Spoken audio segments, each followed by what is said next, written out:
Hi guys! So nandito na kami sa Mantalong. We're going home now from Canigao Island. And it was a bad experience. It was not happy, you know. Because I will give it 5/10. Alam mo ba kung bakit? your score. Oh my God, ang daming langaw. Number 1, 3 reason why you should not visit Canigao Island. Number 1, ang daming langaw. Number 2, yung LGU nila hindi nag-aabiso na mawawala ng kuryente kinabukasan. Hindi kami nakapagpahinga dahil daming lamok, walang electric man ang init.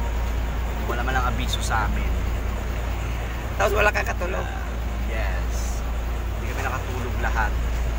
Kaya kami nag-rent ng room para makapagpahinga ng maayos. Daming dada. Daming dada talaga. Wala, tuloy hindi na pahinga.